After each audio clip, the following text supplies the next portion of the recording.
ሰላም ጤና ይስጥልኝ እንዴት ናችሁ? ሰላም ጎሳዬ ነኝ በሰላም ጎሳዬ የዩቲዩብ ቻናል። እንግዲህ ይሄ ቻናል የተለያዩ እግር ኳሳዊ ጉዳዮችን የምናነሳበት ነው። ቻናሉን ሰብስክራይብ እያደረጋችሁ ፕሮግራሙን ከወደዳችሁ ደግሞ ላይክ እና ሼር እንድታደርጉ በትህትና እጠይቃችኋለሁ። አመሰግናለሁ። ወቅቱ የዝውውር ነው። የተለያዩ የዝውውር ጉዳዮች እናነሳለን። ዛሬ እንግዲህ አሁን ማምሻውን ደግሞ የተሰሙ አጫጭር ጉዳዮች አሉ። እነሱን እንመለከታለን።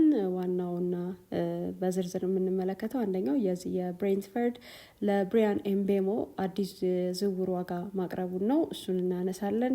ደግሞ ከአንሱ ፋቲ መልቀቅ በኋላ በማርከስ ራሽፎርድ ላይ የባርሰሎናም አዲስ እቅድ ተሰምቷል። ደግሞ ወደ አርሰናል የብሬንትፈርዱን አምበል ክሪስቲያን ኖርጋርድን ለማስፈረም ጥረት እያደረገ መሆኑንም ሰምተናል እና እነዚህን ጉዳዮች በዝርዝር እንመለከታቸዋለን። ከብሬንትፈርድ ለብሪያን ኤምቤሞ አዲስ የዝውውር ዋጋ ስለማቅረቡ ግን ከሱ እንጀምራለን።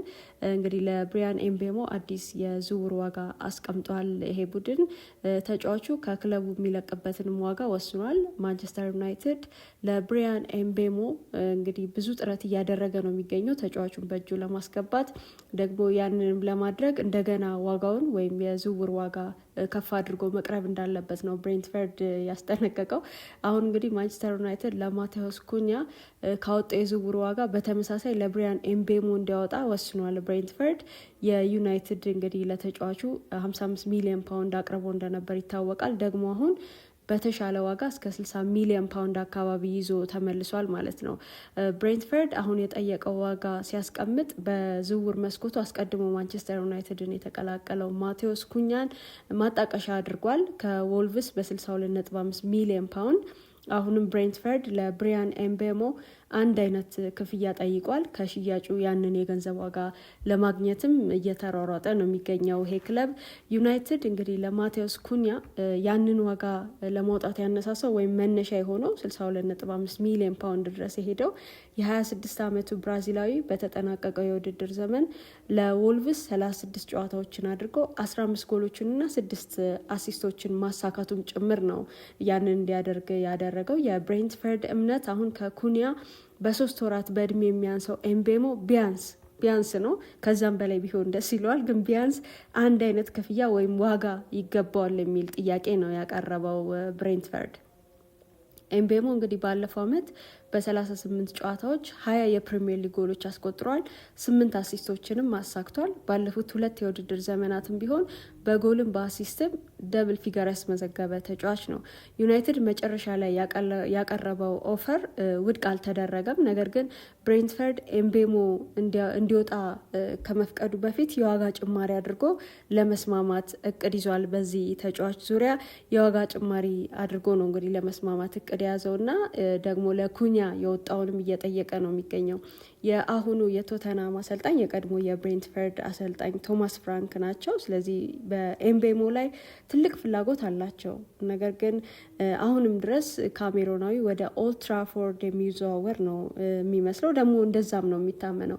በዚህ ወር መጀመሪያ ተጫዋቹ ራሱ ምኞትና ፍላጎቱን በግልጽ አስቀምጧል። ወደ ኦልድ ትራፎርድ ማንቸስተር ዩናይትድ መዘዋወር እንደሚፈልግ። በእርግጥ ስፐርስ ደግሞ የተጫዋቹን ፈላጊ ሆኖ መጥቷል። ደግሞ የተሻለ ደሞዝ ያቀረበውም ቢሆን ማንቸስተር ዩናይትድ ስለሆነ የተጫዋቹን ፍላጎት ወደዛ እንደሆነ ይጠበቃል። ኤምቤሞ የብሔራዊ ቡድን አጋሩ አንድሬ ኦናናንም አናግሯል። ስለዚህ ወደ ዩናይትድ የሚያደርገውን ዝውውር በጣም የሚያበረታታም እንደሆነ እየተነገረ ነው ያለው። ይሄ ዝውውር ብሬንትፈርድ ተጫዋቹን አዘዋውሮ በገንዘብ የሚጠቀምበት ወይም ደግሞ ዩናይትድ የተጫዋቹን ግልጋሎት ለማግኘት ብዙ ርቀት የሚሄድበት ብቻ ሳይሆን ለራሱ ለኤምቤሞም ትልቅ ትርጉም ያለው ነው። ለማንቸስተር ዩናይትድ መጫወትን የሚፈልግ ተጫዋች ስለሆነ ከብሬንትፎርድ ወደ ዩናይትድ መዘዋወር ምንም እንኳን ክለቡ በቅርብ የውድድር ዘመናት በዝቅታ ላይ ቢገኝም ደግሞ የቻምፒየንስ ሊግ ተሳትፎንም ቢያጣም ማንቸስተር ዩናይትድ ነው። ሁሌም የቀደመ ታሪኩ አለ እና ደግሞ የወደፊቱንም በማሰብ ይሄ ተጫዋች ወደ ዩናይትድ መዘዋወር ነው የሚፈልገው። ከዋጋ አንጻር እንግዲህ ይሄ ድል ለብሬንትፈርድ የመጨረሻ ነው የሚመስለው። ለተጫዋቹ ሙሉ ጥቅም የቀረበ ሙሉ ዋጋ ነው ማለት ይቻላል። ውሉ በሚቀጥለው ክረምት ይጠናቀቃል። ነገር ግን በ12 ወራት ወይም በአንድ አመት የማራዘም አማራጭ አለው። ይሄ ማለት ኤምቤሞ በክለቡ እስከ 27 የሚያቆየው ውል አለው ወይም በዛ ውል ታስሯል ማለት ይቻላል። የብሬንትፈርድ ጉዳይ እንግዲህ ይሄ ነው።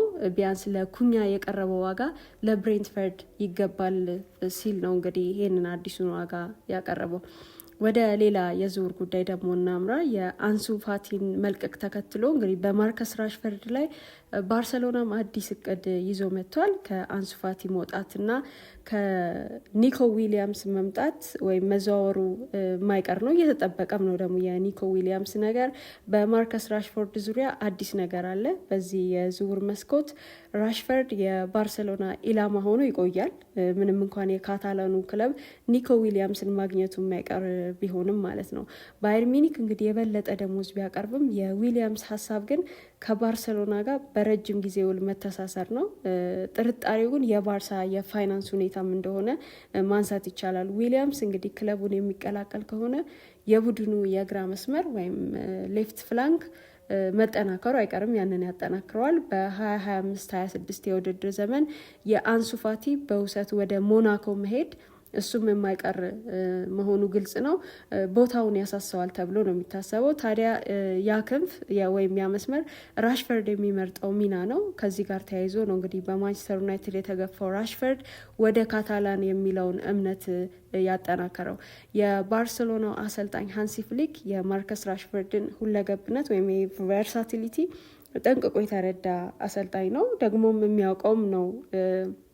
በመሀል በ9 ቁጥር ቦታም የመጫወት ችሎታም እንዳለው ይታወቃል። ራሽፈርድ ደግሞ የወደፊቱ የባርሳ አሴትም ሊሆን እንደሚችል መገመት ይቻላል። ያ ደግሞ እንግዲህ ለሮበርት ሌቫንዶቭስኪ ባካፕ መሆን ይችላል ማለት ነው። በዚህ ቁጥር በዚህ ሚና በዚህ ቦታ መጫወቱ በራሱ ሌቫንዶቭስኪ እንግዲህ ኦገስት ላይ 37 ዓመት ይሞላዋል። ስለዚህ ባርሰሎና ባካፕ ይፈልጋል እዚህ ቦታ ላይ እና ደግሞ ያንን ማድረግ የሚችለው ተጫዋች ራሽፎርድ ሊሆን እንደሚችል መገመት ይቻላል። በእርግጥ የእሱ ቦታ አስቀድመን የጠቀስነው ሚና ነው፣ ግን ደግሞ ራሱ ራሽፈርድ የተናገረው አሁን በምቾት አጥቂ ሆኖ ስለመጫወት ነው ብዙ ሲያወራ የተሰማውና ይህ በእንዲህ እንዳለ ግን ነገሩን አስቸጋሪ የሚያደርገው ባርሰሎና ቋሚ ውል ሳይሆን ውሰት ነው የሚፈልገው።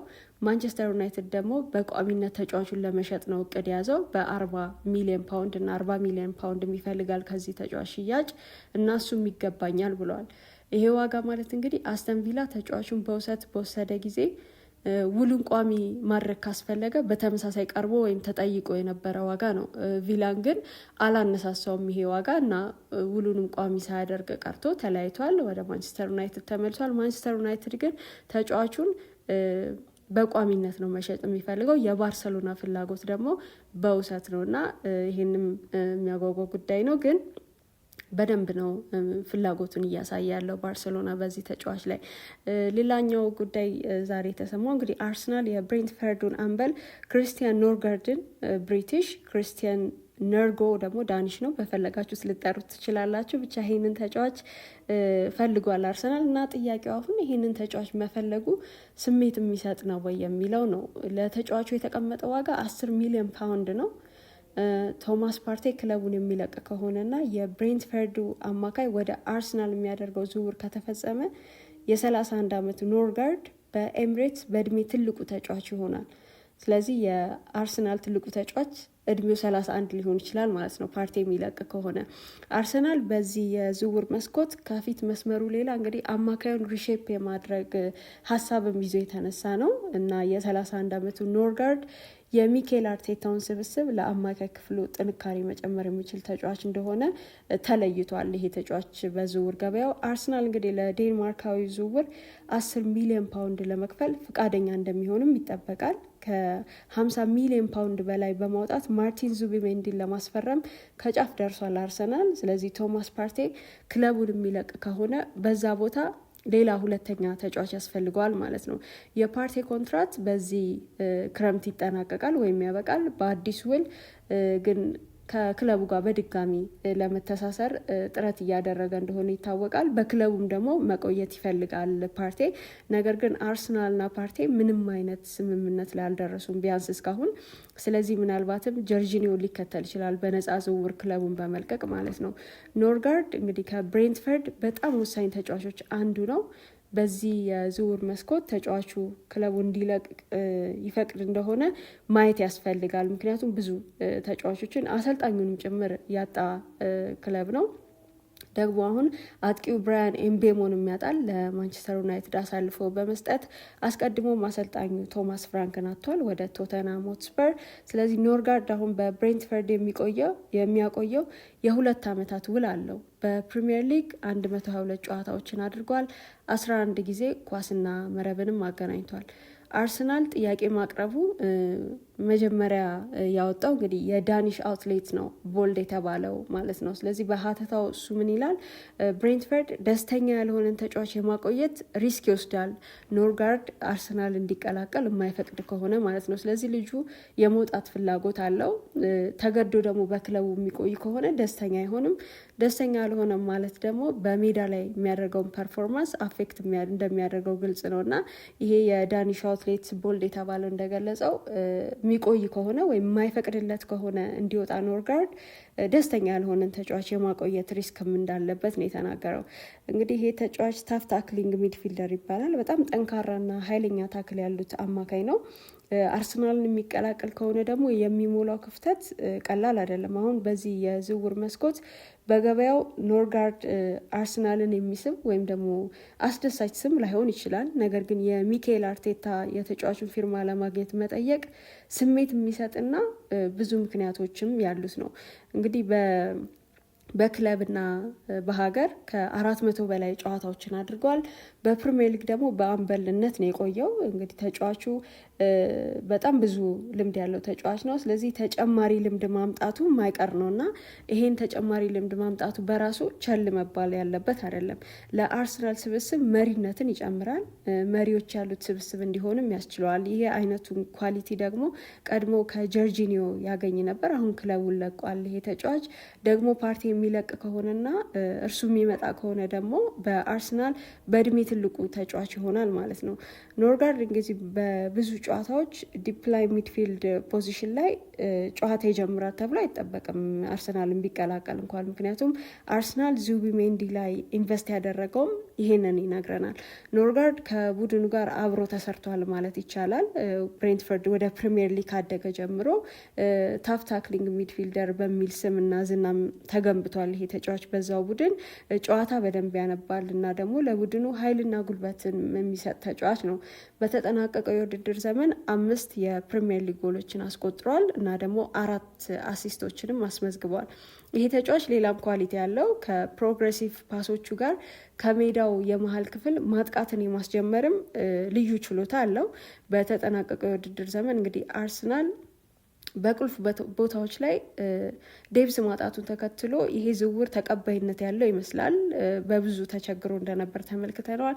ደግሞ የዚህ የዝውውር መስኮት የአርሰናል እቅድ በአብዛኛው ካያችሁ በብቸኝነት ኮከቦች ላይ ማተኮር ብቻ ሳይሆን በአጠቃላይ ስብስቡ ማጠናከር ነው። የኬፓ አሪዛባላጋ ዝውውር ደግሞ ለዚህ በጣም ጥሩ ምሳሌ ነው። በ5 ሚሊዮን ፓውንድ ከቼልሲ ሊያዘዋውረው በጣም ከጫፍ ደርሷል እና አሁን የዚህ የኖርጋርድ መፈለግ ተጫዋቹ 31 ዓመቱ ነው። በእርግጥ ምንም ጥያቄ የለውም። ግን እንደመጣ እንዳልነው ዙቢሜንዲ ቦታ ላይ ወይም በሌሎች ቦታዎች ላይ ቋሚ ተሰላፊ ሆኖ በርካታ ጨዋታዎችን ላያደርግ ይችላል። ግን ደግሞ የስኳድ ተጫዋች መሆን ይችላል። ኤክስፒሪየንሱም በጣም ያግዘዋል እና የተለየ ኳሊቲ ያለውና ጥንካሬና ኃይልንም ለቡድኑ መጨመር የሚችል ተጫዋችም እንደሆነ በዚሁ አጋጣሚ መናገር ይቻላል እና አርሰናል እዚህ ተጫዋች ላይ ፍላጎት አለ።